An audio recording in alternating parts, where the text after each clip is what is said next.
Perdón, neuroimagen de las cefaleas en emergencia a cargo del doctor Rogelio Domínguez Moreno.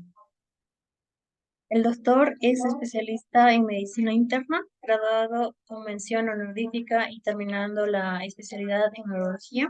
Tiene una experiencia en atención al paciente, en docencia e investigación. Además, ganó algunos premios por logros académicos e investigación a partir del 2010 a la fecha. Ha publicado 23 artículos de investigación en revistas médicas nacionales e internacionales. Demos la bienvenida al doctor Rogelio Domínguez, por favor. Doctor, si se encuentra en línea, podemos comenzar. Sí, claro, muchas gracias. Bueno, pues gracias por la presentación y sobre todo gracias al comité organizador por la invitación. Yo voy a hablarles un poco de el abordaje de la imagen de los pacientes, especialmente en la sala de emergencias, pero bueno, de todas formas vamos a hablar un poquito de otros contextos de cefaleas que no necesariamente se presentan en urgencias, tienen que resolverse en urgencias, pero que la imagen podría ayudarnos un poco a orientar el diagnóstico.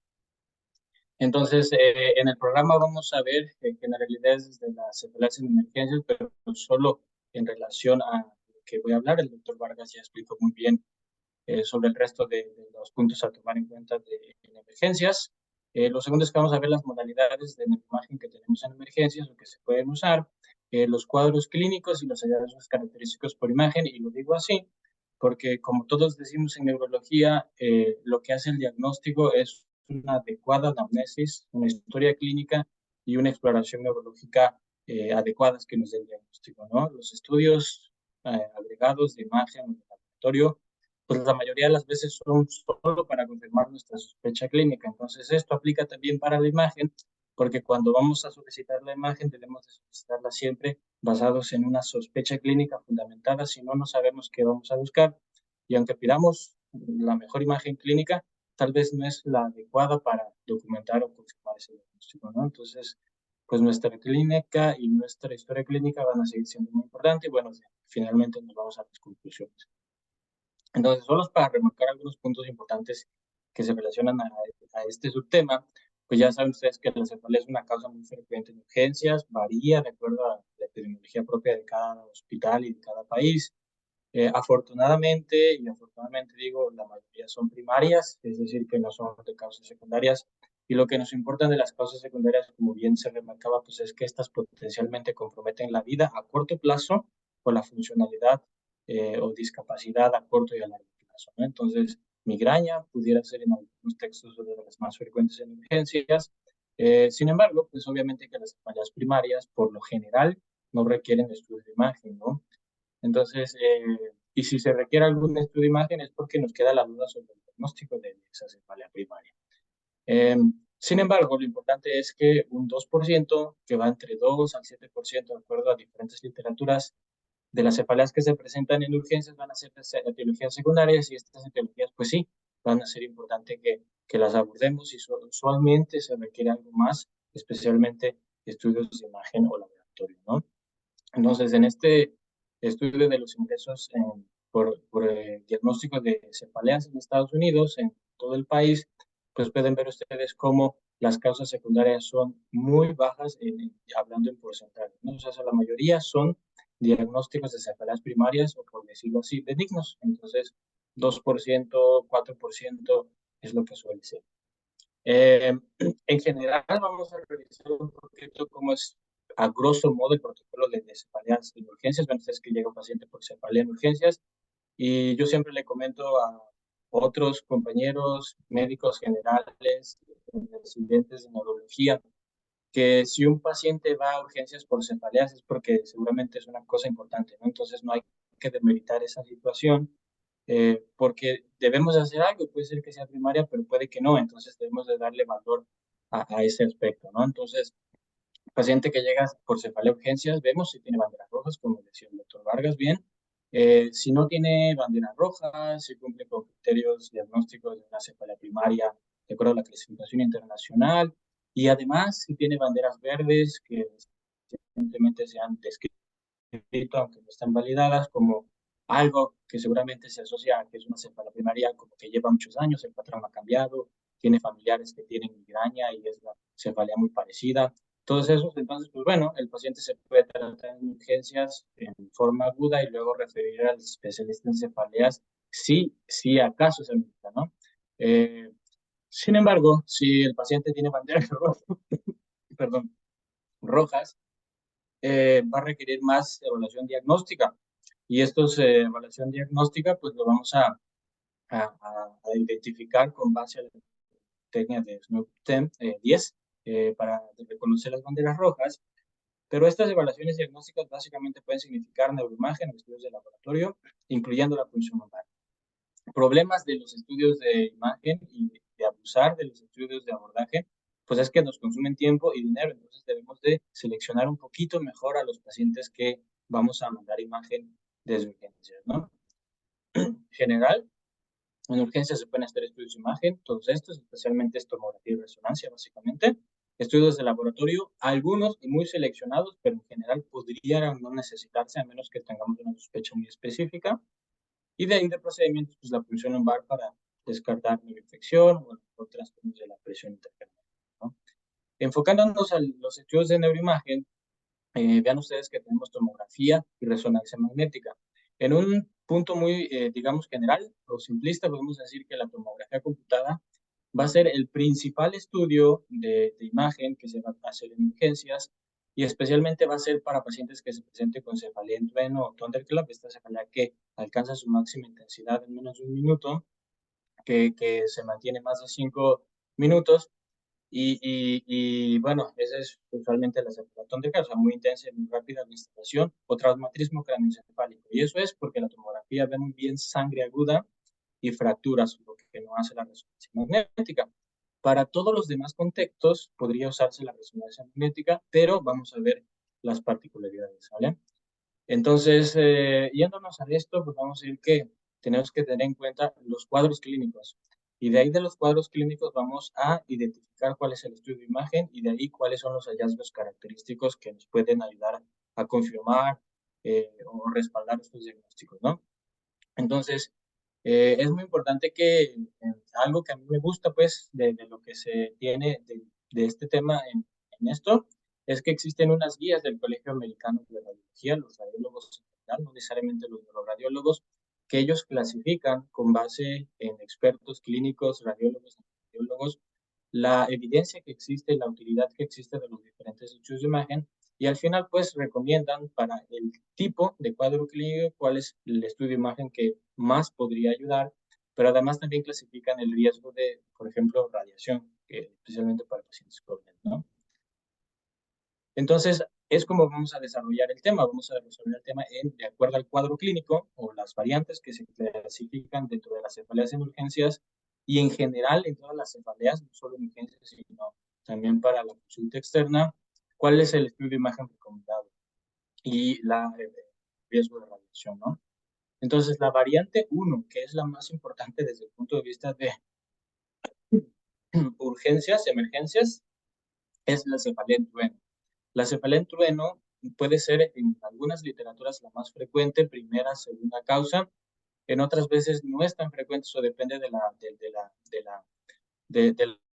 epidemiología de cada centro. Sin embargo, es la más importante que se debe estudiar siempre con imagen. Entonces, como ya decíamos, la cefalea en trueno, aquella que va a desarrollarse muy rápido, instalarse en una máxima intensidad de menos de un minuto, pues por lo general va a tener causas asociadas, o las causas más frecuentes van a ser secundarias, es decir, sí existe la cefalea de estas características en trueno o thunderclap, que es primaria, pero es lo raro de lo raro, ¿no? Entonces, cuando tengamos una cefalea en trueno que lleve urgencias, vamos a sospechar que es algo secundario, y lo más frecuente es, por ejemplo, hemorragia subaracnoidea, paciente decir la peor cefalea de mi vida, no la soporto y demás, pero existen otros, por ejemplo, vasculares como vasoconstricción cerebral irreversible, trombosis venosa, disecciones, o algunos otros no vasculares como todos estos mencionados aquí, ¿no? Entonces, cefalea en trueno, el estudio ideal es una tomografía sin contraste,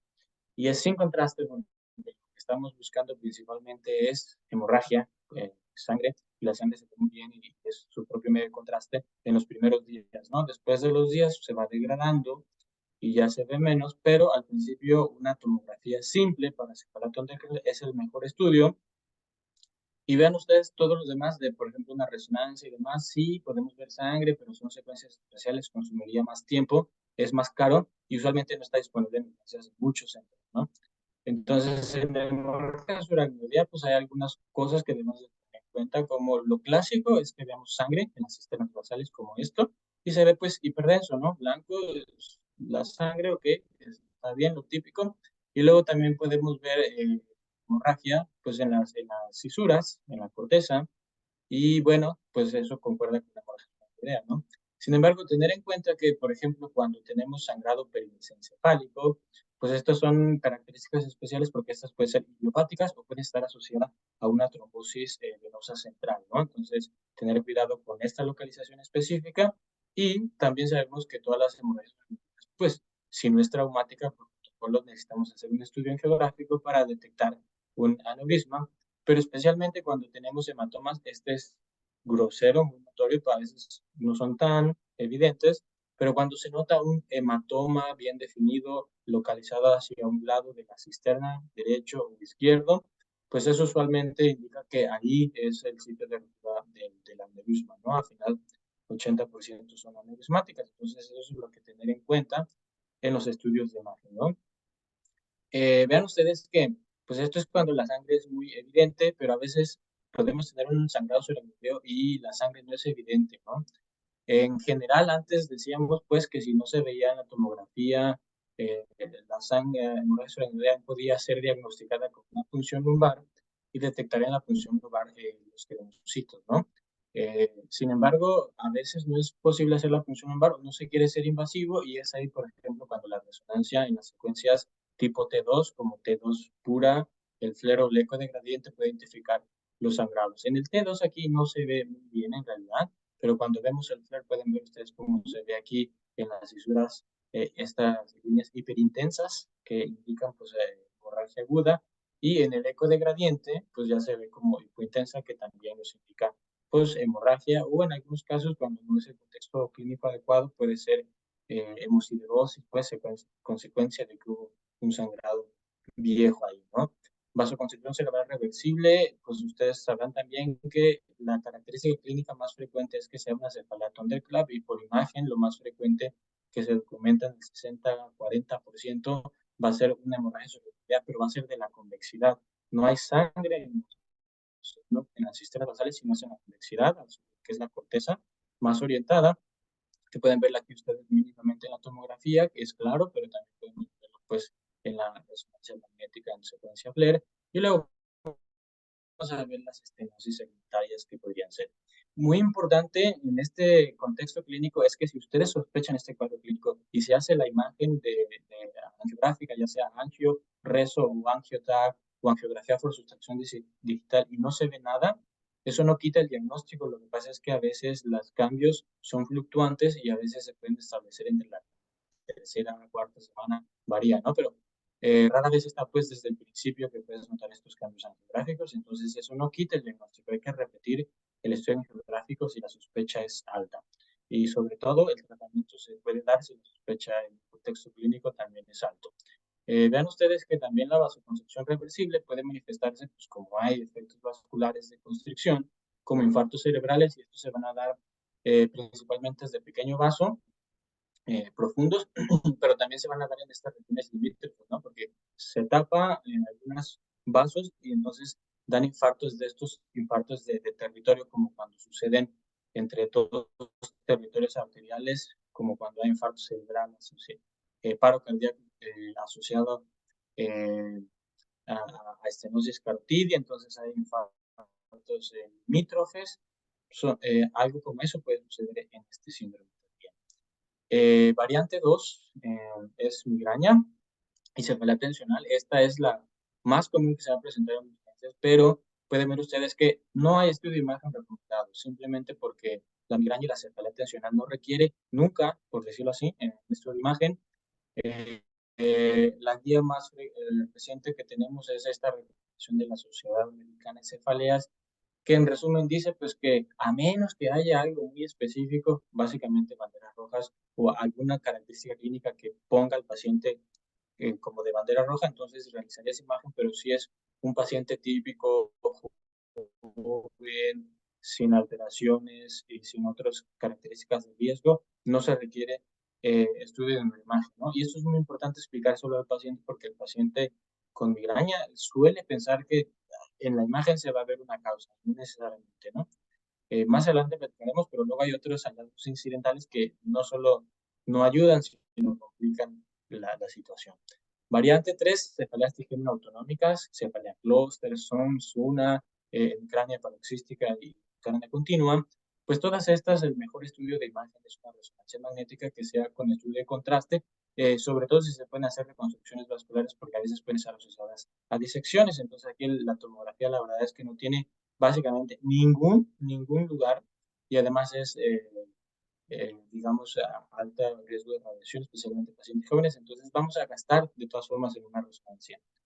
Vean ustedes que esto es porque en las cefaleas trigeminales es un poco más frecuente que haya causas secundarias como estenosis, como aneurismas, como masas en el seno cavernoso, tumores y especialmente en cefalea clúster, que eso está en veremos, se habían descrito mucho adenomas o masas de la glándula pituitaria, ¿no? Entonces, bueno, principalmente descartando causas secundarias en las TGM autonómicas, podemos decir que es de las pocas o únicas cefaleas primarias que sí necesitas imagen, pero para las dos más importantes, que es migraña y tensional, no se requiere. En este ejemplo, que no se ve muy bien, pueden ver ustedes cómo hay un macroadenoma acá, macrolactinoma, fue funcional. Entonces, en esos casos, sin embargo, en este estudio principalmente se evaluaron aproximadamente 400 pacientes con cefalea clúster y la conclusión fue que el riesgo o la prevalencia de masas en la pituitaria, adenomas específicamente, son tan frecuentes como en la población general, es decir, que no hay más adenomas en esta población de clúster que ronda alrededor del 4%, muchos de ellos son funcionales. Entonces, específicamente este artículo cuestiona pues la utilidad de hacer en esto, ¿no? De todas formas, el estudio de imagen se tiene que hacer en clúster y no específicamente para buscar el adenoma pituitario, sino también para alteraciones vasculares y en el seno cavernoso que también pueden circular como cefalea clúster por su ubicación y por ser ipsilaterales, pero no estamos tan seguros que se necesiten cortes muy específicos y finos para ver pituitario, ¿no? Esto probablemente se defina más en el futuro. Hipertensión intracraneal, también resonancia principalmente y resonancia con contraste. Y estas son las características que debemos de buscar. Vean ustedes que silla turca vacía, es decir, que en vez de ver pues, masa, contenido en la silla turca, se ve como yo solamente llena de líquido, pues o sea, está vacía, no hay masa o a veces hay una pequeña cantidad en relación a lo que se supone que era la hipófisis porque no hay esto, no hay pues una glándula pituitaria que llene el contexto. Entonces, como aquí ven, no hay pituitaria, está disminuida de su masa y eso es por aumento de la presión y compresión que la apachurra básicamente.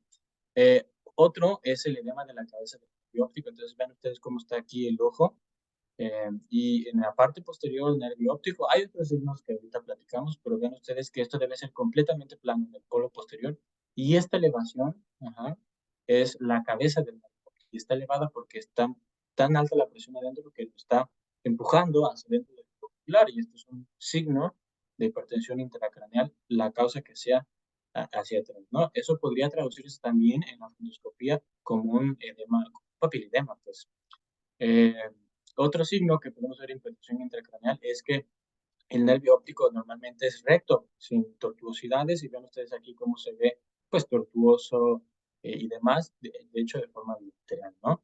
Otro signo es la dilatación de la vaina del nervio óptico, y lo normal es que no haya contorno, como ven aquí, es el nervio óptico, sí, oscuro, y luego lo blanco en la secuencia T2, que es grasa hiperintensa, pero aquí pueden ver que hay como un doble relieve o contorno aquí, que es el líquido suprarraquídeo que está entrando y disecando pues la meninge que va alrededor completamente cubriendo el nervio óptico y es porque hay hipertensión y se mete por fuerza. Entonces eso es una dilatación de la unidad del nervio óptico. Otro signo muy importante es la aplanamiento posterior del globo ocular. Lo normal es que el ojo sea redondito, redondito, casi como esto, al menos en la circunferencia, pero cuando vemos aquí redondito en la parte anterior, pero en la parte posterior está plano, aplanado, ¿no? Como más horizontal, y esto se llama aplanamiento del globo posterior. Además, en esta imagen pues, sigue estando la protrusión de la cabeza del nervio óptico, y como ven ustedes, pues también se ve el edema alrededor, el líquido suprarraquídeo, que es el ensanchamiento de la vena del nervio óptico, que también está dilatado, ¿no? Otros datos que pueden ser importantes en hipertensión intracraneal es estenosis del seno transverso, como pueden ver ustedes aquí, que no se sabe si es la causa y el efecto, que en eso se anda estudiando. Algunos pacientes pueden ser candidatos a dilatación y stent de estos senos y pueden mejorar, pero otros tantos no. Hipotensión intracraneal es el siguiente entidad clínica. Pueden ver ustedes que la resonancia magnética con contraste es también el estudio de imagen. Y el contraste es muy importante porque uno de los signos más frecuentes es cuando hay reforzamiento de las meninges, como si fuera una meningitis, ¿no? Pero el contexto clínico va a ser cefalea sinocefálica de meningitis. Eh, hay que tener cuidado porque eh, a veces puede haber contraste después de una punción lumbar, no tan marcado como este, pero pudiera ser. Entonces, si queremos hacer una imagen contrastada de resonancia, eh, pensemos si la queremos antes o después de la punción, pero si queremos ver meninges, probablemente queremos hacer primero la imagen y después la punción. Entonces, esta es una de las características clínicas más características, más frecuentes, porque hay tracción de las meninges, o sea, hay hipotensión y el cerebro tiende a irse hacia abajo por presión,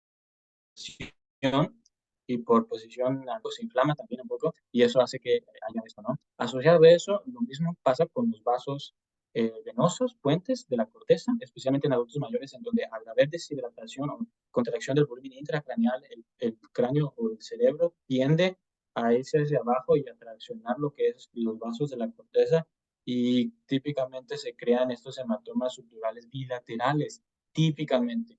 Entonces, cuando se vea un hematoma sutural bilateral como esto, pues a lo mejor esa es la sospecha. Otros datos son como dilatación de los senos, sobre todo el transverso. Esto debería ser más plano en su parte superior, pero cuando hay tracción, pues se vuelve más redondo.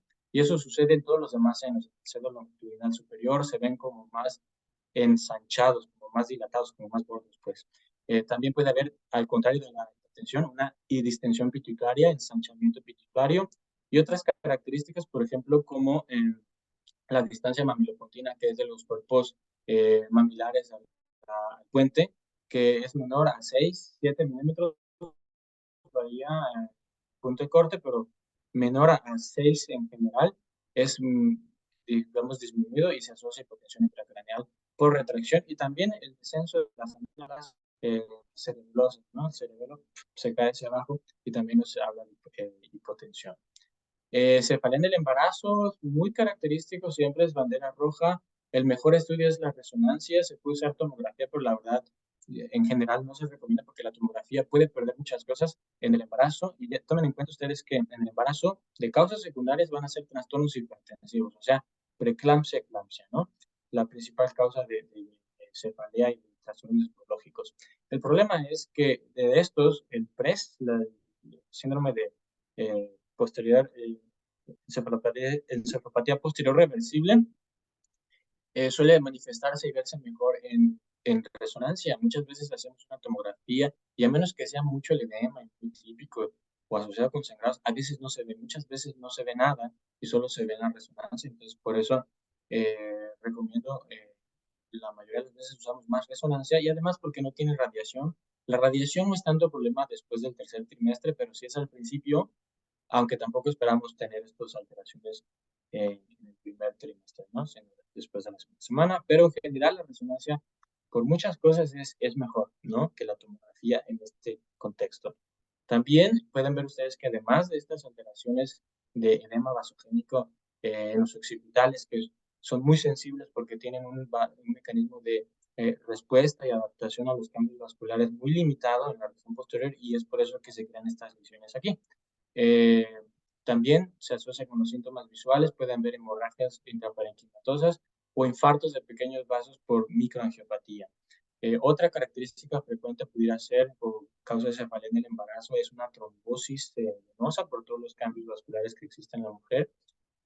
Puede manifestarse de muchas formas, pero ya sabrán ustedes que uno de los más frecuentes es un sangrado, un infarto hemorrágico, que es un sangrado rodeado de un edema exagerado, y que además luego es un territorio arterial y lo confirmamos con una venureso, que sería en estos casos, por ejemplo, ausencia del seno transverso y la vena, ¿no? Y finalmente, la variante uno es banderas rojas específicas.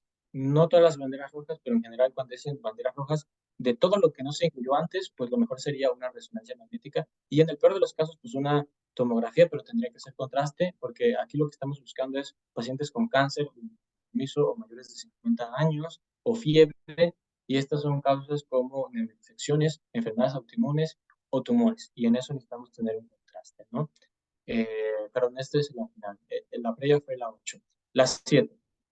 Y la variante 8 es cuando no hay banderas rojas. Entonces, si tenemos un paciente con cefaleas que no tiene banderas rojas, que no entra en un cuadro específico de nosotros, pues en realidad podemos estudiarlo por fuera, pero no necesitamos hacer ningún estudio nada, ¿no? Entonces, esto es un resumen de la imagen que podemos tener, tomografía, resonancia, y dejo aquí atrás no mucho valor al ultrasonido, ya les comento ahorita, pero lo primero es que debemos de ver, tenemos a este paciente en emergencias, cuál es el cuadro clínico y qué es lo que estoy buscando. Si estoy buscando sangre fresca o hueso, de acuerdo a estos diagnósticos, hemorragia, trauma craneoencefálico, entonces la TAC simple es mi mejor estudio, siempre.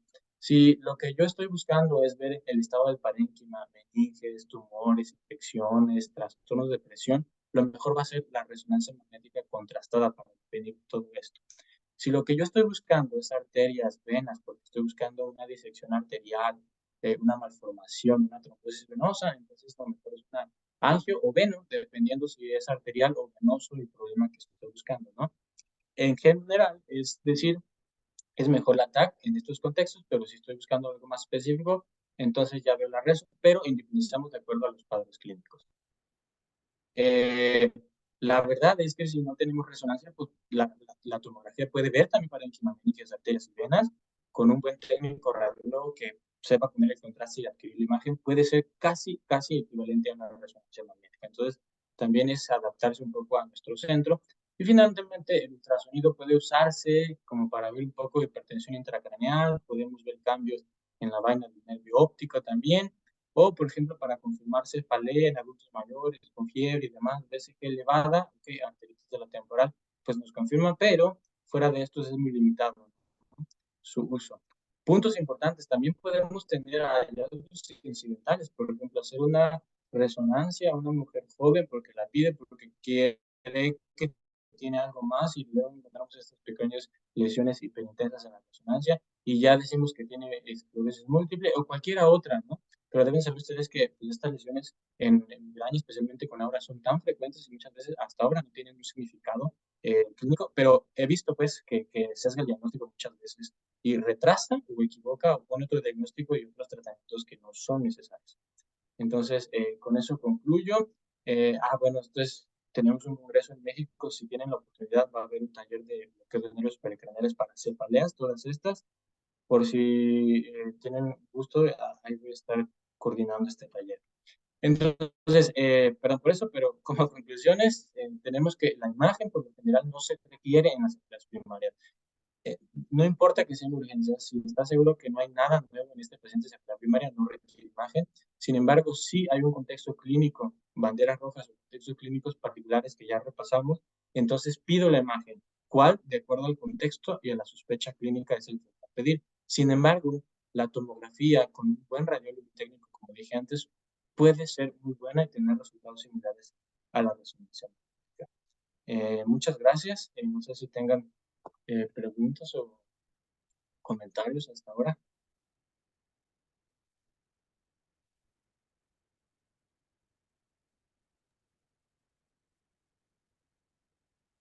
Muchas gracias, doctor, por su presentación. Si el auditorio tiene alguna pregunta, por favor.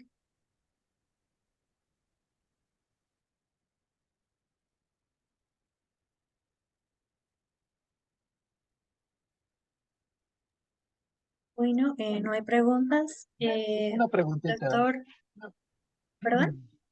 Una preguntita. Sí, Doctor, Sí, claro. gracias no. por su exposición.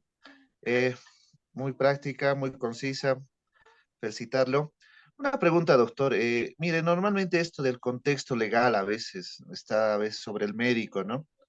Sí. Y a veces en lesiones traumáticas, podemos decir, donde vemos que es tal vez un TEC leve, eh, a veces te exigen inclusive el hecho de que de una imagen, ¿no? A veces como clínico no consideras, pero la parte legal allá, ¿cómo lo tiene, doctor? ¿Cómo va por ese lado en el asunto de Sí, estudios imagenológicos? pues mire, depende de en qué contexto, pero por ejemplo, sí, nosotros tenemos dos partes, el público y el privado. En el público, nosotros decidimos básicamente, y tú puedes ser flexible, pedirla o no pedirla, ya tú lo decides. Pero si hablamos de contexto, por ejemplo, de aseguradoras privadas, pues, servicios de seguros privados, entonces ahí tenemos que ser muy cautelosos porque si pedimos la imagen eh, y el seguro no lo cubre, entonces no se le paga al paciente. Y ya luego nosotros tenemos un problema con el paciente porque usualmente estos estudios son muy caros. Entonces, lo que yo particularmente hago con los seguros privados es ver cómo es el diagnóstico y cuándo sí lo cubre y cuándo no. Como usted dice, a veces cuando quieres que te cubra trauma craneoencefálico, el seguro, aunque no lo necesite clínicamente, te pide que necesites tener la taxina, ¿no? Por guías y por tu experiencia clínica y demás, pues, tú sabes que no la necesitas, pero pues terminamos pidiéndola porque si no, no les va a cubrir nada. Eh, sí, en resumen, tenemos que seguir lo que a veces en, en lo privado piden las aseguradoras para que cubre el total de los gastos, pero pues en términos médicos no es lo correcto. Gracias, doctor. Gracias, gracias. Sí, pues le digo, el contexto acá es similar, ¿no? O sea, es donde el médico Sí, trabaje. Entonces, sabe, es un poco complicado. Nos complican a nosotros estas cosas. Gracias. exacto.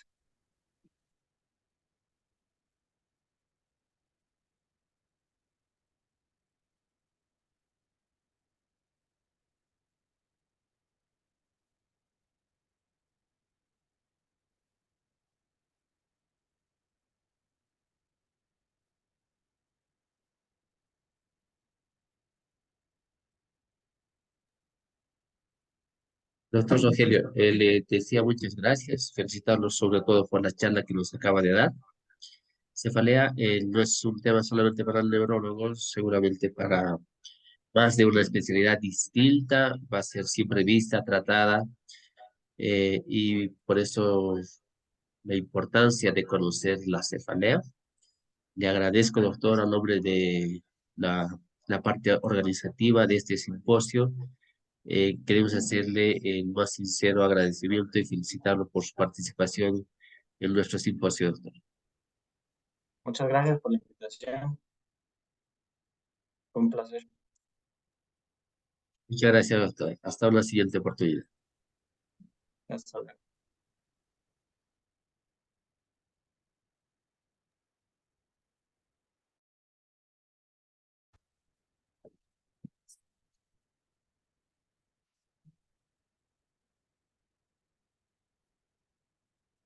Bueno, para continuar. Bueno, ahora vamos a continuar con el tema de emergencias. Bueno, continuando